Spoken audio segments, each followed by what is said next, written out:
अगले वक्ता के रूप में हमारे बीच उपस्थित हैं प्रधान संरक्षक हैं बिहार राज्य महाविद्यालय विश्वविद्यालय कर्मचारी संघ के गंगानाथ झा जी। तो मैं सादर आमंत्रित करता हूं गंगानाथ झा जी को।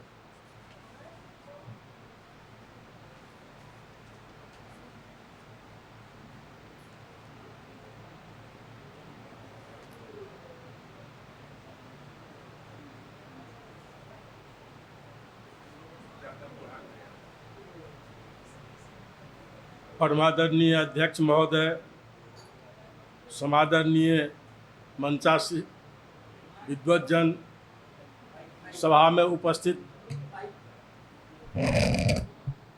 में उपस्थित बिहार के कोने कोने से आए हुए शिक्षक एवं शिक्षकेतर कर्मचारी बंधुओं, परमानंद सिंह मदन क्या थे, इस पर अगर विचार किया जाए, बोला जाए, तो हमको एक लंबा अनुभव है 1971 से आज तक। जब तक वो रहे उनके मार्गदर्शन में हमने AISF में रहकर काम किया। हम जब नौकरी में आए शिक्षकेतर कर्मचारी के रूप में, और जब उसके विश्वविद्यालय स्तर के पदाधिकारी और राज्य स्तर के और ऑल इंडिया स्तर के पदाधिकारी हुए, सबों में मैं उनके मार्गदर्शन से काम किया। बिहार में दो ही ऐसे रत्न पैदा हुए, एक परमानंद सिंह मदन और दूसरा डॉक्टर AK सेन, जो उच्च शिक्षा में शिक्षक और शिक्षकेतर कर्मचारियों की दुर्दशा को समाप्त करने के लिए बिहार के अंदर ये महासंघ का गठन किया, और उनके आंदोलन के बलबूते पर बिहार में शिक्षक और शिक्षकेतर कर्मचारियों का कायाकल्प हुआ, यानी अंगीभूतीकरण हुआ, और हमको जो उम्मीद थी वो फायदा मिला। सर्वप्रथम जब मैं विद्यार्थी था तो समस्तीपुर उस समय में अनुमंडल था, एक आंदोलन हुआ मिथिला विश्वविद्यालय की स्थापना और बड़ी लाइन की स्थापना के लिए, और उसमें हम लोग लगभग 150 छात्र जेल चले गए। उस जेल में एक रहमान साहब थे जेलर, बहुत ही वो खूंखार जेलर थे, और वो छात्रों के साथ बहुत ज़्यादा अनाप शनाप बात करने लगे, लाठी चार्ज करवा दिए। जब इनकी बात की भनक प्रोफेसर परमानंद सिंह मदन को लगी, वो समस्तीपुर कॉलेज में इतिहास विभाग के शिक्षक थे और साम्यवादी पार्टी के सदस्य भी थे, तो वो एज ए शिक्षक छात्रों से मिलने के लिए आए, और गेट पर रहमान साहब जेलर को बैठा करके और जो उन्होंने उनको शिक्षा दी, हमको लगता है कि बाद में जब हम लोग पता लगाए तो पता चला कि रहमान साहब सुधर गए हैं, और इन्होंने इतना ही कहा कि आप इस जेल के हैं और ये छात्र हैं, आप बाहर में जेलडी आपका नहीं चलेगा, और अगर इनको आप अनावश्यक तंग कीजिएगा आंदोलन से आए हुए लोगों को, तो आपकी स्थिति बहुत गंभीर हो जाएगी। और रहमान साहब सुधर गए। इसी तरह से महाविद्यालयों में, विश्वविद्यालयों में शिक्षक और शिक्षकेतर कर्मचारियों के बीच में जब विवाद होता था, किसी न किसी कारण से, विभागाध्यक्ष हैं चतुर्थ वर्गीय कर्मचारियों से गुलामों की तरह काम करवाते थे एफिलिएटेड पीरियड में, गवर्निंग बॉडी का सेक्रेटरी है, और इन तरह तरह की बातें होती थी। तो परमानंद सिंह मदन शिक्षक संघ के नेता होते हुए भी वहाँ पर जा करके जो पंचायती करते थे, तो जो शिक्षक का चरित्र ये होता था कि कर्मचारियों के साथ वो दुर्व्यवहार करते थे, उनको वो दंडित करने का काम करते थे, और इसीलिए आज ये शिक्षक और शिक्षकेतर कर्मचारी के जो ये दो महान विभूति हैं, वो बिहार में और देश में अमर हैं। भाइयों, बहुत बात हो रही है कि संघ संगठन कमज़ोर हो रहा है।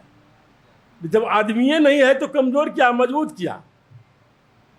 हमारे पूर्व शिक्षा मंत्री बैठे हुए हैं, हमारे आंदोलन में कई बार धरना पर भी गए हुए हैं, लेकिन जिस शिक्षा विभाग के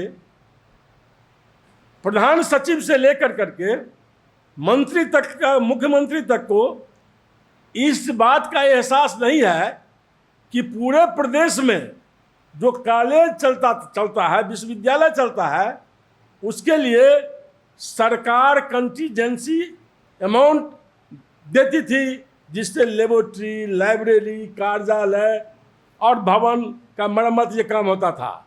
लेकिन 89 से आज तक विश्वविद्यालय और महाविद्यालयों में कंटीजेंसी ग्रांट नहीं जाता है। रोज सेमिनार होता है शिक्षा के उन्नयन के लिए। विभाग में टीचर नहीं है, लाइब्रेरी में कर्मचारी नहीं है, प्रयोगशाला में टेक्नीशियन नहीं है, वाहक नहीं है। कौन चीज़ का उन्नयन होगा? और लाख का लाख, करोड़ का करोड़ वो क्या कहते हैं, ये सेमिनार और सिंपोजियम पर खर्च होता है। लेकिन उससे क्या हो रहा है? जब आदमी ही ने बिहार सरकार के निर्णय से 1982 से 76 कर्मचारियों के नियुक्ति पर रोक लगी हुई है। 1982 से जो आदमी 1982 में भी नियुक्त हुआ होगा, वो 10 साल पहले निश्चित रूप से रिटायर्ड हो गया होगा। ये बिहार सरकार का कैबिनेट का फैसला है और एक्ट में प्रावधान है कुलपति सृजित रिक्त पद पर बहाल करेंगे। यह एक्ट में प्रावधान है और एक एग्जीक्यूटिव ऑर्डर से ये नियुक्ति पर रोक लगी हुई है। हम जानना चाहते हैं, आप लोग बहुत विद्वान हैं, आप ही लोगों के बीच सिर्फ वाइस चांसलर होते हैं, रजिस्ट्रार होते हैं, क्या कोई एग्जीक्यूटिव ऑर्डर और एक्ट और स्टैट्यूट को सुपरसीड कर सकता है? और अगर नहीं कर सकता है तो फिर यह स्थिति क्यों है? अभी बात हो रही थी सर्च कमेटी की। ये सर्च कमेटी नहीं है, ये भ्रष्ट कमेटी है। सारे भ्रष्टाचार का जड़ है। वाइस चांसलर विश्वविद्यालय में कहता है हम 50 लाख लेकर दे करके नियुक्त हुए हैं, तो हम चोरी नहीं करेंगे, हम कमीशन नहीं खाएंगे, तो हम ये कहाँ कैसे कमाएंगे? एकदम खुल्ला कहता है। मैं 9-10 वर्ष तक विश्वविद्यालय के फाइनेंस कमेटी का सदस्य रहा हूँ और साफ साफ ये दीक्षांत समारोह हो रहा है। हम लोगों के समय में कभी कभार होता है, अब हर साल दीक्षांत समारोह होता है और भाई चांसलर भी जाते हैं। एक पंडाल बनता है 1 से 1.5 करोड़ में। जरा सा देख लीजिए जा करके आप लोग। अब 1.5 करोड़ में पंडाल बनता है और 4-4, 5-5 करोड़ का लागत का हॉल में वो काम नहीं होता है। ये सब है। सारे लाइब्रेरी में क्विंटल के भाव से किताब खरीद कर रख लिया जाता, बोला भी नहीं खुलता, खोलने वाला कोई नहीं है। ये परिस्थिति है विश्वविद्यालय की।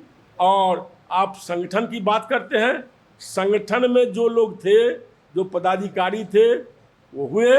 अब कॉलेजेज में कुछ शिक्षक की तो बहाली हुई है, लेकिन 76 कर्मचारियों में जो लोग शिक्षक या 76 कर्मचारी मर गए और अनुकंपा पर जिनकी नियुक्ति हुई है, उसके अलावा कोई कर्मचारी किसी भी विश्वविद्यालय या महाविद्यालय में नहीं है। और वो जो क्या कहते हैं बहाली हो रहा है, 10 ठो बहाली हो रहा है और वाइस चांसलर 30 आदमी का वेतन उठवा रहा है उसके नाम पर और सब पैसा पॉकेट में रख रहा है। कौन सा जांच होगा? ये करेगा न हाउस ले रहा है, हाउस में प्रश्न उठाने से होता है, न हम लोग बात करते हैं तो वहाँ होता है। 14 ईस्वी के बाद से आज 26 ईस्वी है।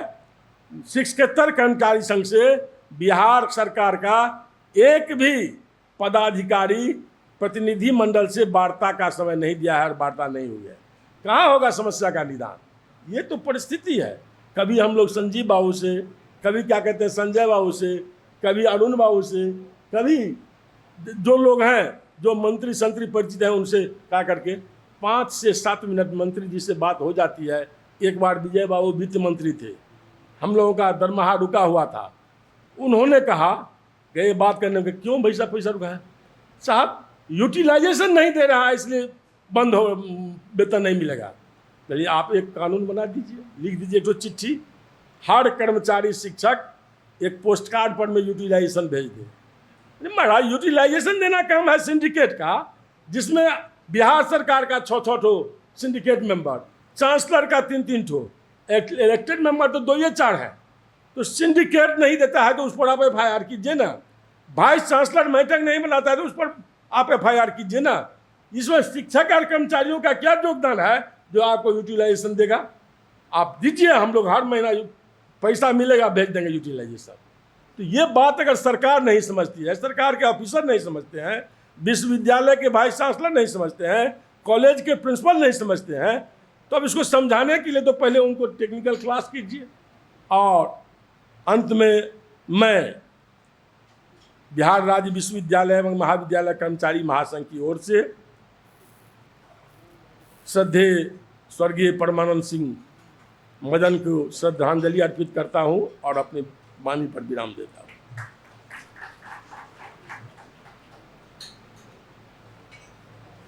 गंगानाथ झा जी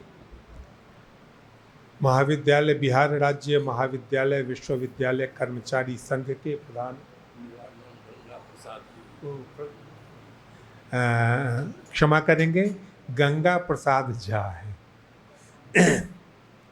तो ये प्रधान संरक्षक हैं, चिंता व्यक्त कर रहे थे और यह चिंता वाजिब है कि बहुत पीठ थपथपाई गई है स्कूल के शिक्षकों की नियुक्ति की, तो जो अभी आंकड़ा हुआ कहीं नहीं जारी हुआ है, लेकिन 1 लाख से अधिक शिक्षक अभी भी कम है और 45% मतलब लगभग आधे कर्मचारी और शिक्षक विश्वविद्यालय महाविद्यालयों में कम है।